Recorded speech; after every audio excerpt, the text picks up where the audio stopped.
Agar 2 hafta davomida avokado iste'mol qilishni boshlasangiz, jinsiy gormonlaringiz normaga tushishni va bellaringiz ingichkalashib, yog'laringiz ketishni boshlaydi.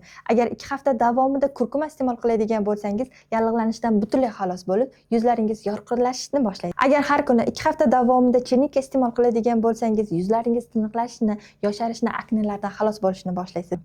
Agar har kuni 2 hafta davomida zaytun yog'ini iste'mol qilishni boshlasangiz, u dimlanishdan xalos bo'lishdan, undan tashqari hajdagi og'riqlardan butunlay xalos bo'lishni boshlaysiz. Chunki zaytun tarkibidagi foydali yog'lar jinsiy gormonlarimiz muvozanatga tushirishga va o't qopimizni normal holatda ishlashini ta'minlab berishga yordam beradi. Agar sog'lom va tez vazn tashlashni xohlasangiz, yopiq Telegram kanalimga a'zo bo'ling. Yopiq Telegram kanalimda bundan ham foydali ma'lumotlar berib boriladi. Undan tashqari onlayn jonli efirlar ham o'tkazib boriladi. Onlayn jonli efirlarda barcha ozish haqidagi savollaringizga to'liq va bepul ma'lumotlar ola olasiz. Yopiq Telegram kanalimga o'tishni xohlasangiz esa kommentariyada 5 raqamini qoldiring.